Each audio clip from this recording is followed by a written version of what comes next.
get started. Any questions or issues or anything before we get going? Anybody? No? Okay, well, this is our second to last week of class. So next week is our final week.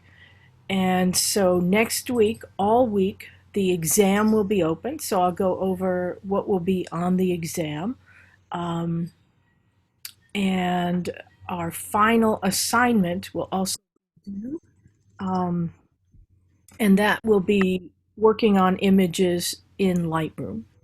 Okay, so let me begin by going over what will be on the exam, and that will be all of the technical stuff that we have gone over thus far. Um, so let me just bring that up. Uh,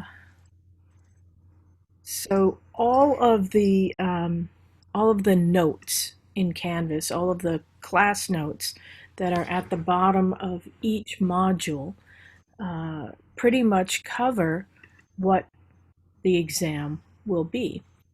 Um, so let me just get there.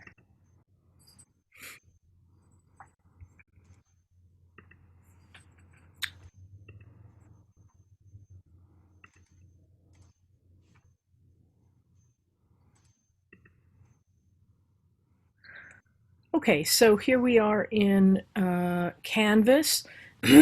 Excuse me. Hopefully you have been watching the Lightroom instructional videos. Um, and then Canvas resources, Zoom meeting invitations, and then the basics. Um, so the basic functions of the camera, how the camera functions. Um, so the SLR, the single lens reflex camera, which is what most of us are using. Um, the basic functions, the camera body, the lens, the reflex mirror. You don't have to know in extreme detail, just a general sense of how the camera functions. The fact that there are different formats, and we use small format um, based on 35 millimeter film. And so the dimensions, excuse me, of the film here, 24 by 36 millimeters, are also the dimensions for the digital sensor that we use in place of film. And that is for cameras that are said to have a full frame sensor.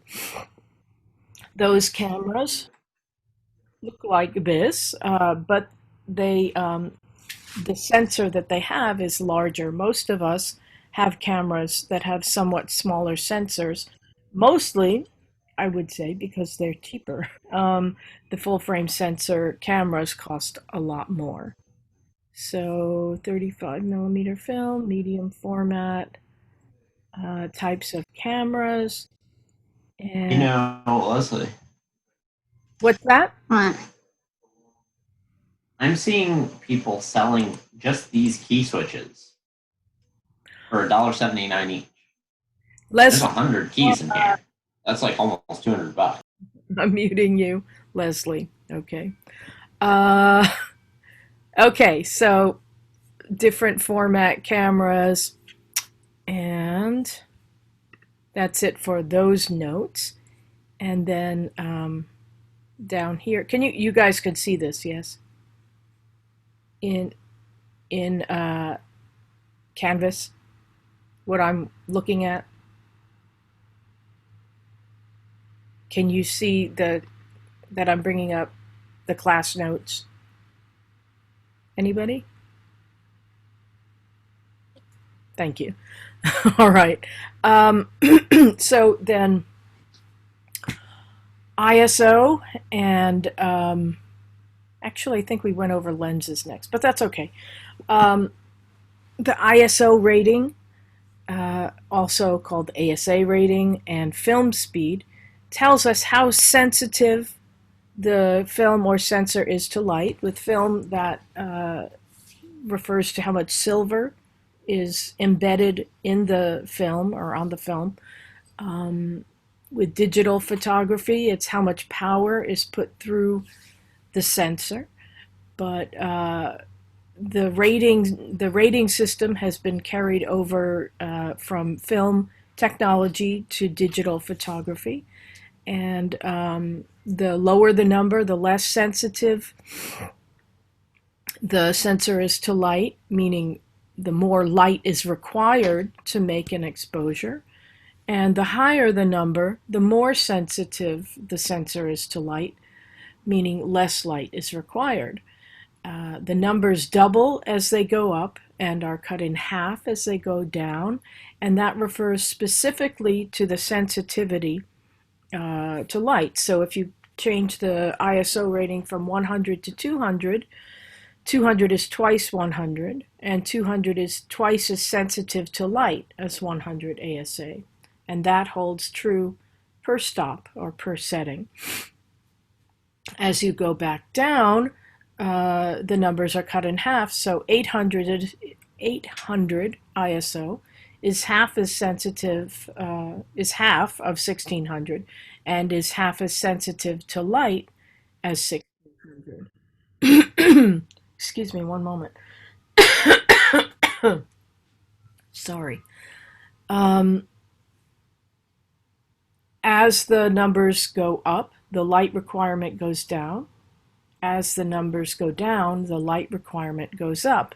And the relationship between them is inversely proportional. So if I change my ISO from 100 to 200, I double the sensitivity, and I therefore cut the light requirement in half. So because 200 ASA is twice as sensitive to light as 100, it requires half as much light. And that holds true as you go up and down the numbers. And it doesn't matter where you start. So if I start at 400 and change the ISO to 800, the sensitivity doubles, and therefore the light requirement is cut in half. In the opposite direction, if I go from a higher rating to a lower rating and I cut the sensitivity in half, then the light requirement doubles. So if I change the ISO from 6400 to 3200, I have gone from a more sensitive to a less sensitive rating. I've cut the sensitivity in half, and I therefore require twice as much light to make the same exposure, one that is neither too light nor too dark.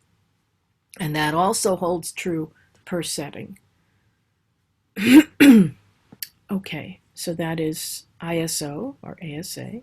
So indicates how sensitive the sensor or film is to light. And then the light meter. The light meter is a mechanism that is built into the camera. It contains something called a solenoid. Sorry, I'm moving stuff around here. A solenoid that reads how much light there is.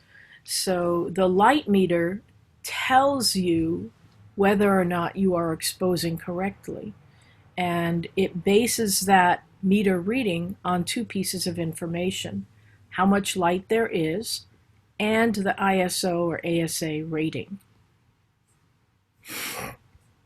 There are different types of light meters. There are handheld light meters, which we generally don't use in digital photography, and built-in light meters. And within the built-in light meters, there are different settings, averaging, center-weighted, more detailed center-weighted, matrix or evaluative, and spot meter. You want your camera set to matrix or evaluative, which is the most detailed type of light meter. The light meter will in some way tell you whether or not you're exposing correctly. And there will be a display in your eyepiece, um, and on the LCD of your camera, and maybe on the back display as well. Uh, and it may be a very detailed display or very basic with just a little hatch mark that illuminates when you're exposing correctly, that has a minus sign if you're underexposing, a plus sign if you're overexposing. May tell you how much you're over or underexposing by, either with numbers or with hatch marks. But in some way, it will indicate to you whether or not you are exposing correctly. Depending on the mode in which you're shooting, manual, aperture priority, shutter priority, it may or may not help you. You may have to make the adjustments yourself, but the light meter will tell you whether or not you're exposing correctly. Okay. The lens. So, of course, I hope that you have done or are doing all of the readings here for each section. And again, at the bottom of each section are handwritten notes. So that's what I'm going over right now. Again, for the exam next week, and the exam will be open all week. And you have, I think, an hour in which to do it, and you can retake it if you want to. You can retake it once. And of course, the higher grade will be counted. It is a multiple choice exam.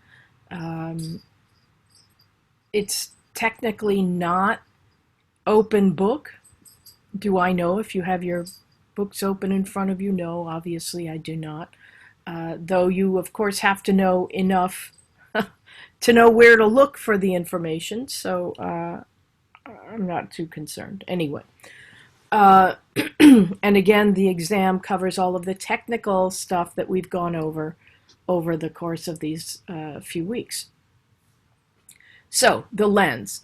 Lenses are described by what's called their focal lengths, and the focal length of the lens is the distance between 2 points. It's not the physical length of the barrel of the lens, but the distance between what's called the nodal point, or the optical center of the lens, and that is the point at which light is focused within the lens, and the sensor film plane located in the body of the camera. So the distance between those 2 points is called the focal length of the lens. And that is how we describe lenses, by their focal lengths.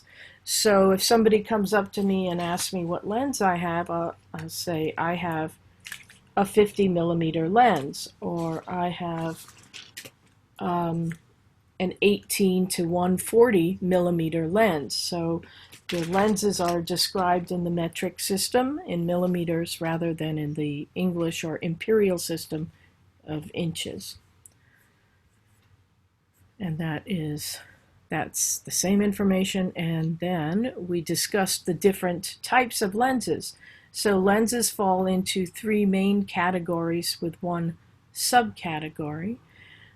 The first category is called normal, and that is because lenses that fall into this category give us an angle of view, that is the amount of information we see, an angle of view that approximates that of the normal human eye, plus or minus a certain amount of peripheral information. The longest of these lenses are said to be about 63 millimeters. How they happened upon that number, I'm not sure. And then down to 35 millimeters. The longer the lens, and that is the focal length of the lens, the narrower the angle of view, and the less information you'll see in your viewfinder. And the shorter the lens, the wider the angle of view. Lean back like that. The wider the angle of view, and the more information you'll see in your viewfinder. So again, normal lenses have an angle of view that approximates that of the normal human eye, of the center portion of our field of vision. The next category is called wide angle. Wide angle lenses are shorter than normal lenses and have a wider angle of view, so you see more information. And the shorter the lens, the wider the angle of view. So if you've seen images that, let's say an image that is full of people, maybe made at a party, and the people at the edges of the frame are looking a little stretched out or distorted, that image was made with a wide angle lens. And you're seeing something called barrel distortion, which is something that happens with wide angle lenses. So the wider the angle of view of the lens, the more the light is distorted, especially at the edges of the frame. And by distorted, I mean bent. And so parallel lines may diverge or converge. Sometimes colors are not transmitted accurately with distortion. This kind of distortion is called barrel distortion because the light is bent in a convex manner, that is, it bulges out in the way a barrel does. So lenses can get very, very short, especially on small cameras. So if you have a point and shoot camera, you may notice that the lens has a very small or short focal length. And that is so that you get the same coverage of the frame that you do with larger cameras that have larger sensors. So on a 35 millimeter format camera, you will rarely, if ever, see a 7 millimeter lens, but on a little point and shoot camera, you certainly may see a 7 millimeter lens. Okay, so normal lenses, wide angle lenses, and then telephoto lenses. Telephoto lenses are the opposite of wide angle lenses, and they have a an angle of view that is narrower or smaller than that of normal lenses. And the effect of the telephoto lenses is magnification or isolation. So if you're in a big room, or if I'm looking at you all in a classroom and I want to photograph one person at the back of the room, I can use a normal or wide angle lens and get everything in the room and then come in, and then crop everything out. But when I do that, I lose all of this information that's in my frame. If I use a telephoto lens, which is a long lens, I can isolate that one person and fill my entire frame with the person, depending on the focal length of the lens. So the longer the lens, the narrower the angle of view, and the more I isolate a certain portion of the amount of information in front of me. So telephoto lenses, I've listed some of the more commonly seen, oops, how did that happen? Sorry. Some of the more commonly seen focal lengths, telephoto lenses here.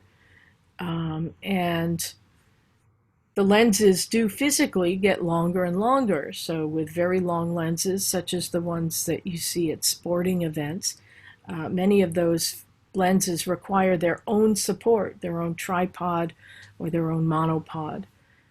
As I said here, 1,000 millimeter lens has an angle of view that's about 2.5 degrees, which is minuscule. An extreme wide angle lens may have an angle of view that's almost 180 degrees, almost a straight line. So there's a huge difference between and among lenses. And you eventually, or as you go along in photography, will decide or kind of come upon the type of images that you like to make, excuse me, and the type of lens you use will kind of go along with that. So if you are someone who really likes to do street photography and documentary work of that sort, you'll probably use a wider angle lens, a shorter lens that allows you to photograph more information. If, however, you decide you want to be a sports photographer or a wildlife photographer or someone who photographs things that you can't get to very easily, then you'll probably want to use a long lens, a telephoto lens. Also, if you decide to become a paparazza or paparazzo, someone who photographs newsworthy, that is, you know, um, usually people following them or what have you. You also may want to use a long lens so you don't have to physically come in close, but you can stand back at a safe distance and make these images. Okay, so lenses. Uh, the lenses that I have been referring to are what are called fixed focal length lenses or prime lenses, lenses that have one focal length. Most of us use a zoom lens, and a zoom lens incorporates many focal lengths into one lens, and so they're very convenient. Instead of having to have two or four or 10 or 100 different lenses to achieve different angles of view with the different focal lengths, we can have one or two zoom lenses that incorporate many, many focal lengths into one lens. So I've listed some of the more commonly seen zoom lenses here, but there are dozens, probably hundreds of zoom lens configurations out there depending on the manufacturer and so on. So my camera here, on this camera, I have an 18 to 140 millimeter lens, and that means that I can shoot with the lens set at 18 millimeters, which is wide angle, or at 140 millimeters, which is moderately telephoto, and at any focal length in between. So I have 128 focal lengths available to me on this one lens. And that's a huge advantage. So I don't have to stop and swap out a lens anytime I want to change my angle of view, how much information I'm including in my frame. And it's much, much cheaper as well. The trade-offs, and there are always trade-offs, right? The trade-offs are that the zoom lenses in general are not quite as sharp as their fixed focal length counterparts, and they're not as fast. So that means that the maximum aperture on the lens is not as wide, it's not as large on zoom lenses as the maximum apertures that you will find in general on fixed focal length lenses.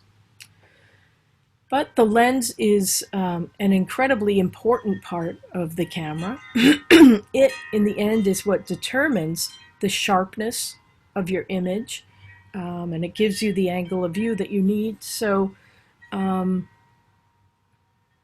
yeah, if you have a certain amount of money to spend on a camera body, and on a lens, and you have to make a choice in quality, I'd go with a higher quality lens.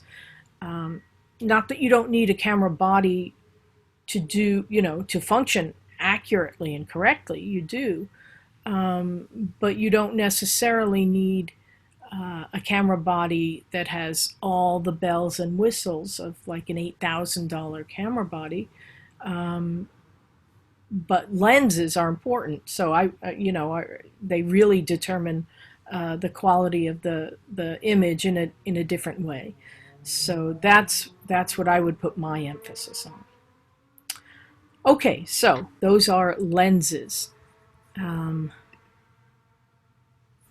The next thing that we talked about were the two mechanisms that we use to control the amount of light entering the camera. And those are the shutter and the aperture. Excuse me. The shutter being the window that opens and closes that allows light into the camera, and that controls the length of time that light is allowed into the camera. The shutter in DSLRs is located in the body of the camera. And the aperture, the adjustable diaphragm, located in the lens, that also controls how much light enters the camera. And we use those two mechanisms together to control the overall amount of light entering the camera. So the shutter, again, controls the length of time that light is allowed into the camera. And those settings are called shutter speeds. And the shutter speeds, the settings, are described in seconds and in fractions of seconds. So the numbers that I've given you here are called the whole stop numbers. They are the shutter speeds that are found on every camera. There are also additional shutter speeds in half stop settings or in 1/3 stop settings, depending on the camera that you have. But all cameras have these numbers, starting at 1 second and then getting shorter and shorter into the fractions of seconds. Some cameras have the fastest shutter speed at about 1,000th of a second or 2,000th of a second. Others go out to 1/4,000th or 1/8,000th of a second, depending on the camera. Some cameras have preset shutter speeds that are longer than 1 second. Many do not. Most film cameras, for example, stop at 1 second, but all of these cameras, film and digital, have a B setting, which stands for bulb, and in this setting you can keep the shutter open for as long as you want.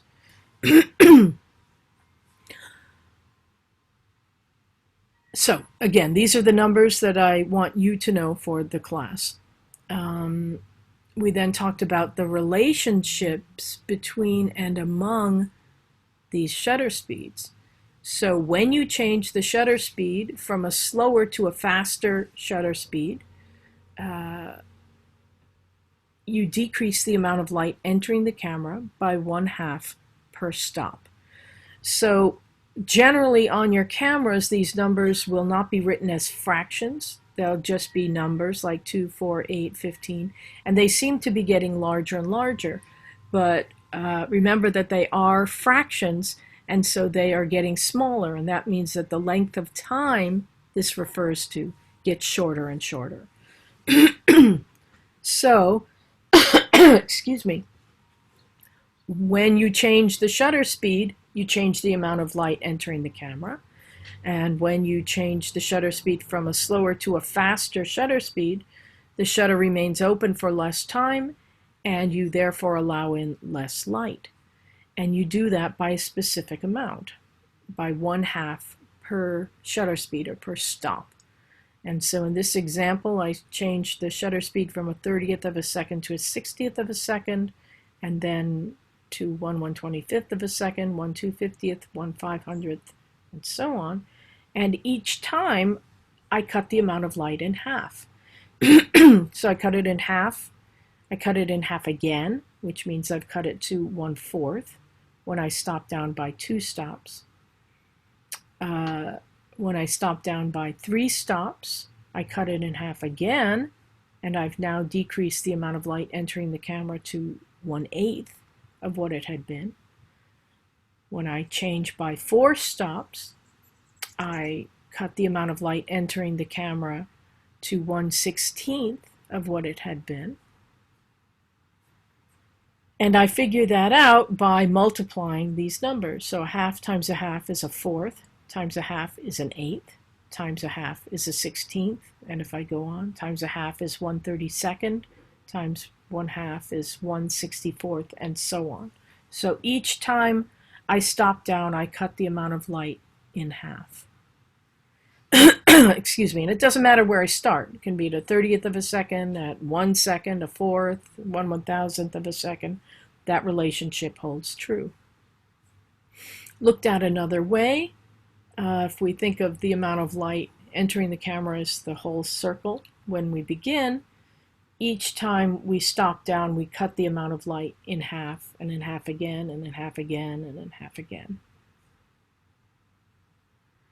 In the opposite direction, when you change the shutter speed from a faster to a slower shutter speed, you increase the amount of light entering the camera by 2 times per stop. So, excuse me, if we change the shutter speed from a 4,000th of a second to a 2,000th, we double the amount of light entering the camera. So if 1/4000th of a second is half as long as 1/2000th of a second, then 1/2000th of a second is twice as long as 1/4000th of a second. And if that is so, then 1/2000th of a second will let in twice as much light as 1/4000th of a second. And that also holds true wherever you begin. So I started here at 1/250th of a second and opened up to 1/125th of a second. So I doubled the amount of light entering the camera. If I then change from 1/125th of a second to 1/60th of a second, I again doubled the amount of light entering the camera. When I change from a 60th of a second to a 30th of a second, I again doubled the amount of light. From a 30th of a second to a 15th, I again doubled the amount of light. And so if I double the amount of light each time, then if I open up by 2 stops, I increase the amount of light by 4 times. If I open up by 3 stops, I increase the amount of light by 8 times. If I open up by 4 stops, I increase the amount of light by 16 times. And I get those numbers again by multiplying. So 2 times 2 is 4, times 2 is 8, times 2 is 16.